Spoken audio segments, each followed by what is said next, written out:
Hello and welcome to Phoenix Point. In this quick video, we are going to be taking a brief look at Blood and Titanium, the first post-launch DLC for Phoenix Point. In order to take advantage of the DLC content, you will need to start a new game and ensure that you have the Blood and Titanium DLC activated from the new game screen.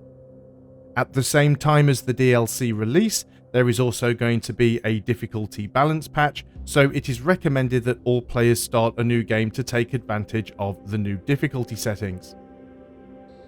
Alongside the balance patch and the DLC, we're also releasing a free content update which is available to all players.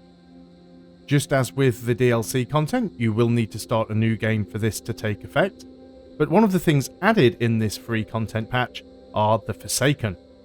The Forsaken are a sub-faction of the Disciples of Anu, who were exiled for taking their mutations too far. The soldiers of the Forsaken are fully mutated, and you will often face off against them in scavenging missions and haven defences.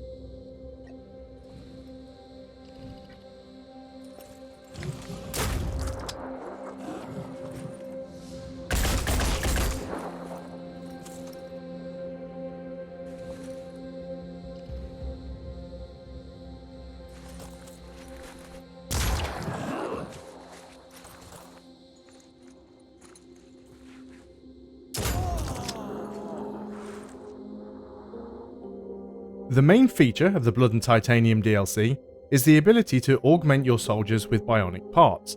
In order to do this, go to the personnel screen and you will now see the mutation button has been replaced with augmentations.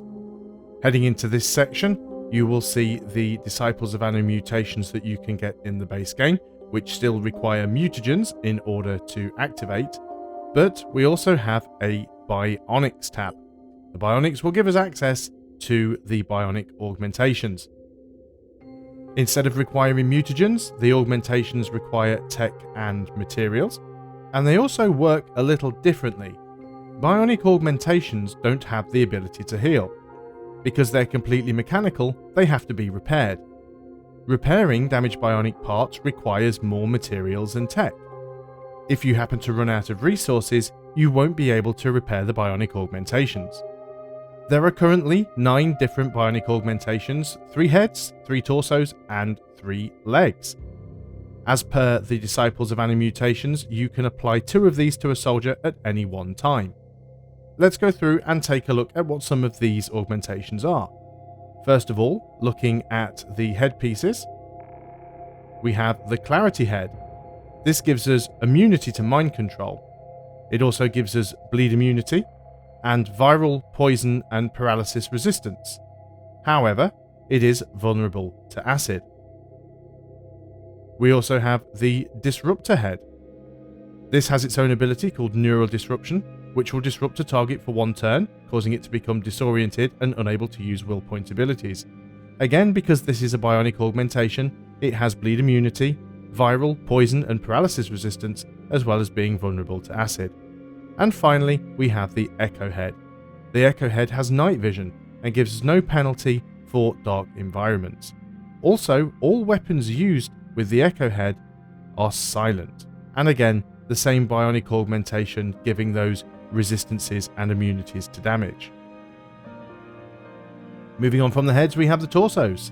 The Juggernaut torso gives us the ability to extend an energy shield much like those of the Arthron, that we can use to provide some directional cover.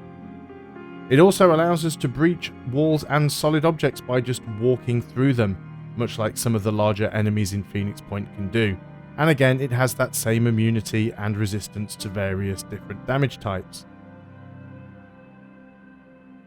Next, we have the Neural Torso. This gives us the Heavy Lifter perk. Double weight can be carried without causing a movement penalty. And finally, we have the Vengeance Torso.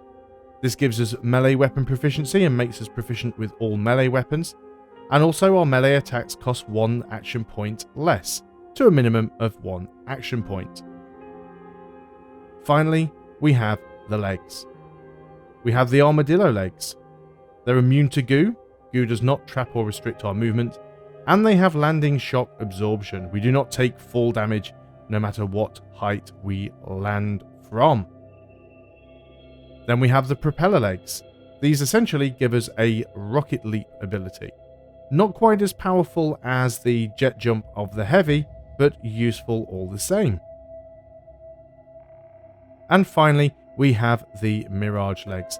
These give us the Shadow Step ability, and they do not activate enemy overwatch.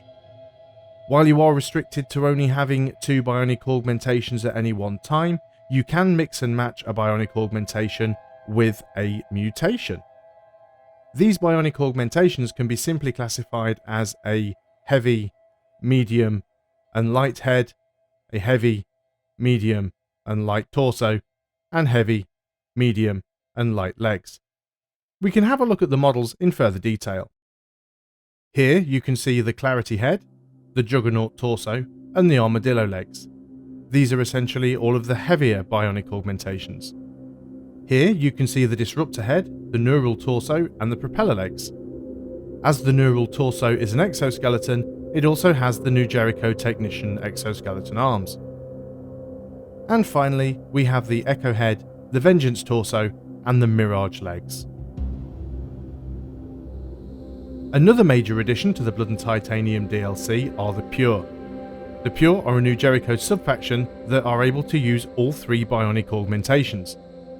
Here on the left we can see a soldier using the Juggernaut torso with that shield deployed. The Pure have their own storyline for you to complete, along with some additional cinematics. Much like the Forsaken, the Pure can be encountered in scavenging missions as well as Haven defense missions. While soldiers with Bionic Augmentations do have a decent amount of armor, remember they are vulnerable to acid.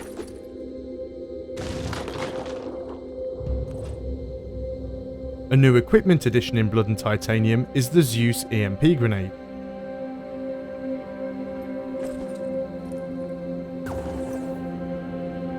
The EMP grenades do extra damage to Bionic units, along with reducing their willpower. This video just covers the main features of the Blood and Titanium DLC, but there are lots of little additions for you to discover on your own, through research and through story-based missions. Blood and Titanium will be available for Phoenix Point on March the 4th. Thank you for watching, and we'll see you next time.